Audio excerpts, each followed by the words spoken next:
and what inspired you to take so much time out of your life to do this research for this book? And you spent many years. Tell us about that. Well, I've always been interested in Chinese history and literature, and that was my favorite subject when I was in high school.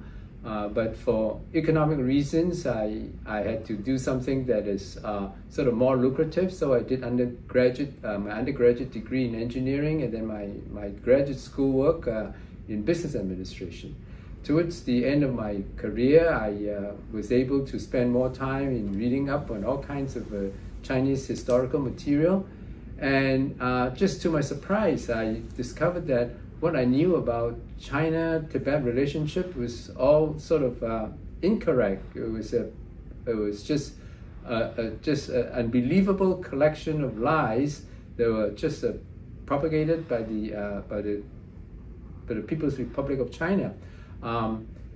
And so I just felt that, well, if I wanted to do research on a certain topic, this is a very fruitful topic and also a very challenging topic, because I have discovered something which was very, very shocking to me, and I think it will be equally sort of shocking to my compatriots, the Chinese compatriots, as well as the Tibetans, even the Tibetans, and of course the Westerners.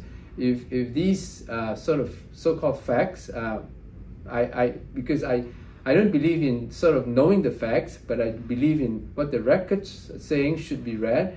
And so I saw that the Chinese records that I've read, they are diametrically opposite to what the PRC has been claiming in terms of the relationship with Tibet. So that is sort of my motivation.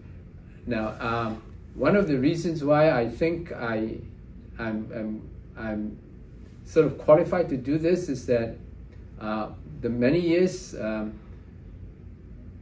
when I'm a professor of business administration, I keep up with my reading of Chinese literature in classical Chinese, and so I'm in a very good position to read through a large amount of classical Chinese records, and then know what they're saying. So I'm in a good position to sort of find out material that contradicts what the PRC says. And the second reason, of course, is that I was nearing my professional teaching career, and so I was going to retirement, and in that position I was sort of perfect in writing something that is as well politically incorrect as the Tibet's sort of the position with the Chinese Empire. So, as somebody who came from China, no, actually from Singapore. From Singapore. Sorry, so we're just going to. Somebody who came from Singapore and understood a lot about Chinese history, when was it that you discovered that what you had been taught were lies? Well, once I had an argument, well, not an argument, a debate or a discussion, a spirited discussion with an Englishman, and I was brought up, of course, just like any Chinese who is educated in Chinese schools, that Tibet has been part of China since antiquity.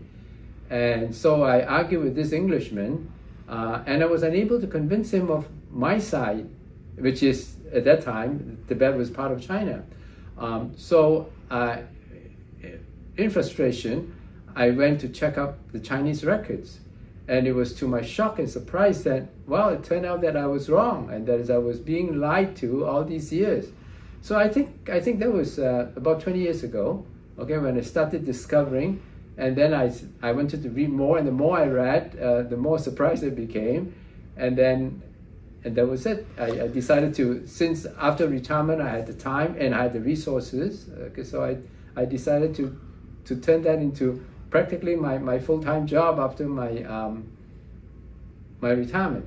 So you discovered this. How many people that are that come from Singapore that have had Chinese lineage or Chinese lineage from various minorities? How many of them in this world exist that have your curiosity, who question the system, because we know inside China, for instance, that this is covered up, that Tiananmen has never happened. Lots of events have been, shall we say, ultimately whitewashed by the Chinese Communist Party. So you were out on a limb now, because now you're in the West. You're free. You can take on this. You discover that I've been told a lie. There must be many others like you out there, and why aren't they speaking out? Well, actually, I disagree with you about the number of likely people that would do things like what I do. Well, first of all, I was educated in Singapore at a time when Singapore was very different from what is it today. I was able to get a pretty much what you might call a traditional Chinese education, so I was very good in reading classical Chinese. Okay, and then I became a professor in the United States, which gave me a lot of freedom to read up whatever I wanted to. And now I'm retired. I have no fear of anything. In other words, I know that what I'm doing right now, for example, would not please the People's Republic of China, but I can afford it because I'm a retired professor living in the United States. So the combination of these factors put me in a position where I think it's very suitable for me to do something.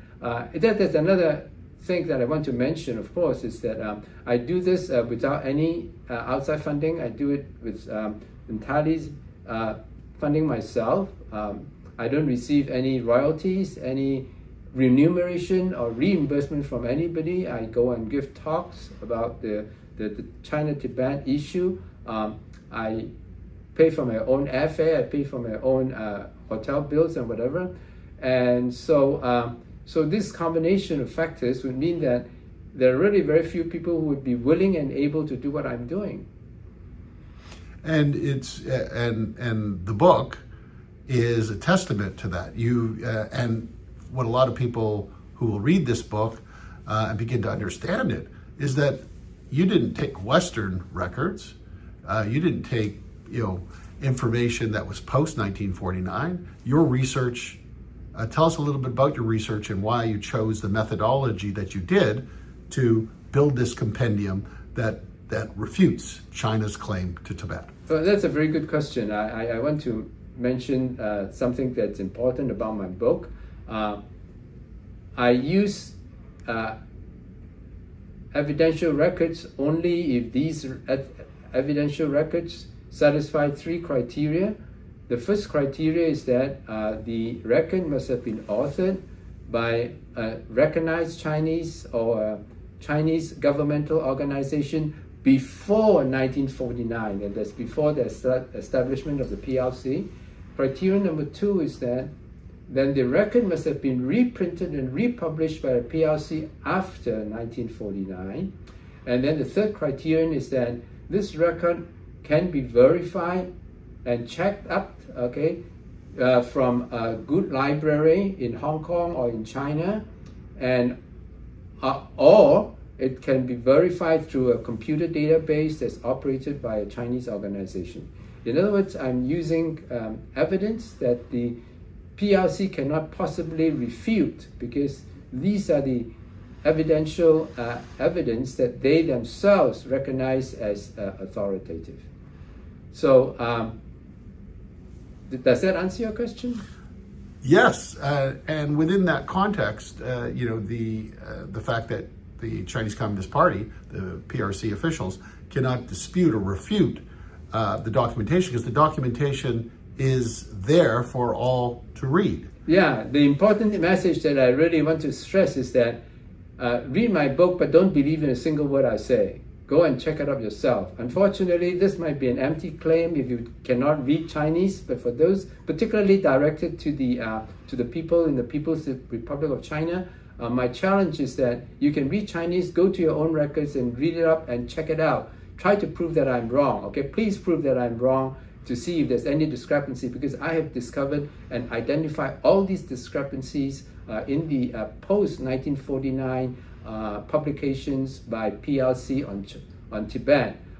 Please do the same thing against me, okay? Try to point out where I have sort of erred in quoting the evidence.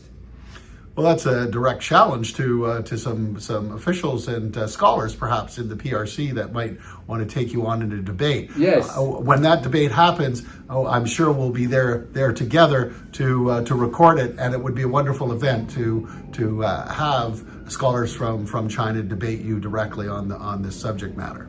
Yes, I'm really looking forward to an opportunity like that. But I have to admit that my Chinese version came out 7 years ago, and then the Tibetan version came out about, I think, 4 years ago, and now my English edition is coming out. But even before that, I've given a lot of presentations, and it's very strange.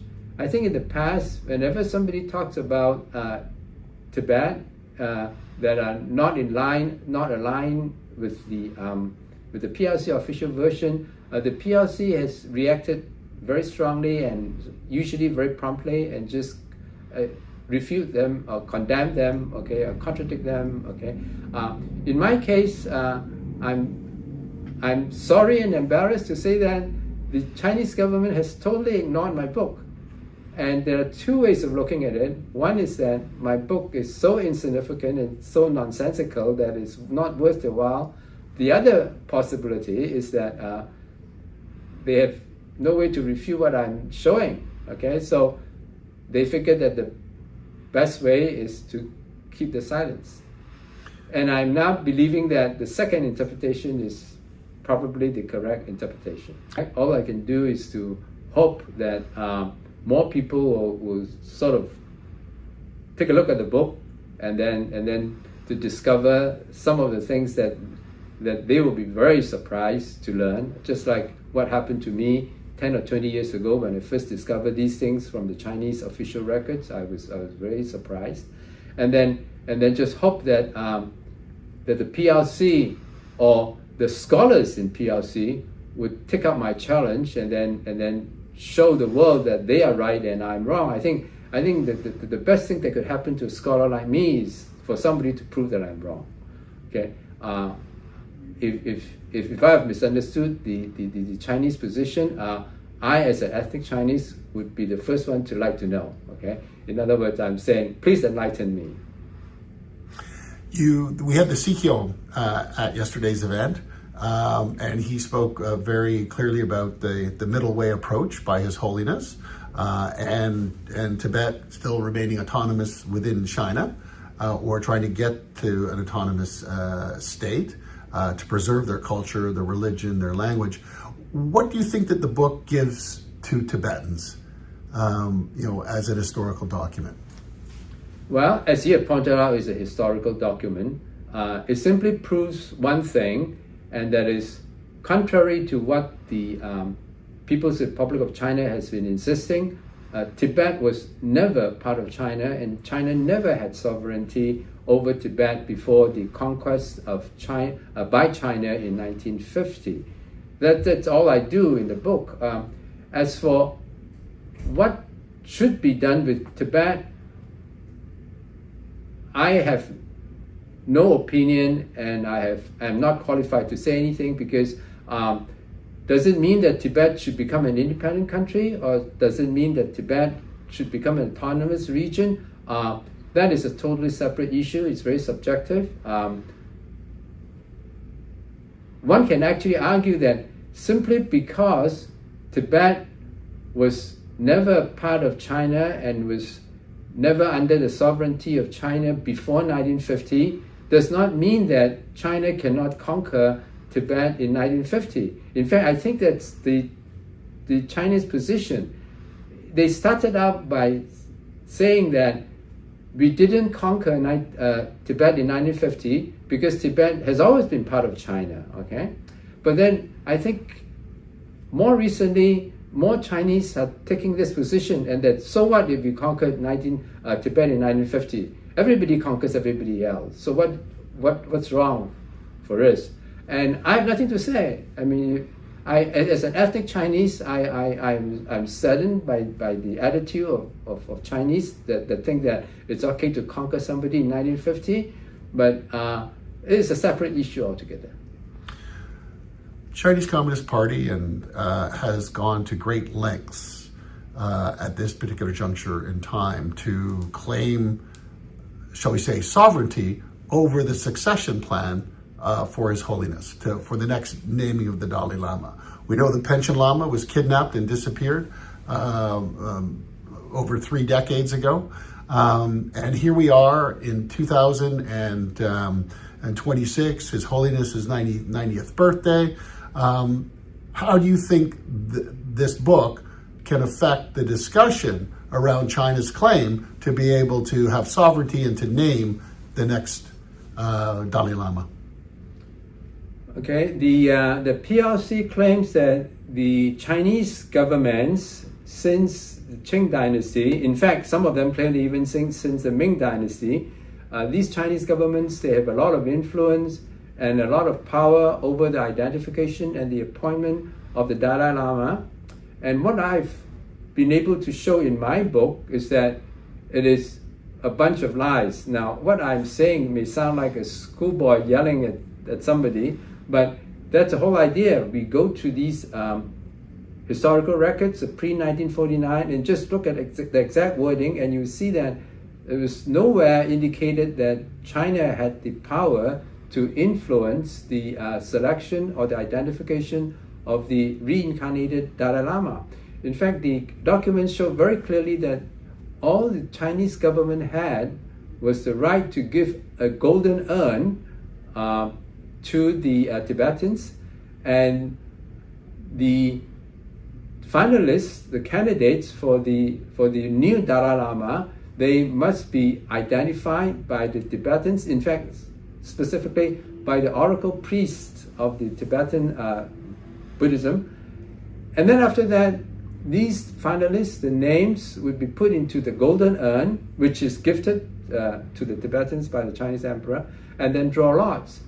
And then the name that was drawn will then become the next Dalai Lama. The PRC framed that as we have the right and the power to approve. Well, actually, when you say that you have the power to approve somebody, it has this unwritten implication that you have the right to disapprove. It turns out in this case, the Chinese government never had any power to disapprove the winner from the lot drawing. They only claim that they can approve it, but that's actually an empty approval, because actually whoever wins the lottery, okay, becomes the new new Dalai Lama. And again, I want to stress once more that the document stated very clearly that the identification of these finalists, okay, all rested on the shoulders of the oracle priests, and it's stated very clearly in the Chinese document. So, to repeat, that's it. You have the power to give me a golden urn. I would say thank you very much. It's in pure gold and it's free of charge. Okay, I'll take the golden urn. I'll use that to draw lots. Okay, that doesn't mean that you have any power over me. It should be a very obvious thing. So that's the reason why I say that the Chinese government is just totally lying. Now, of course, according to the PRC current laws, the law enacted by the PRC government, yes, the Chinese government has power over the selection, but that's a PRC invention.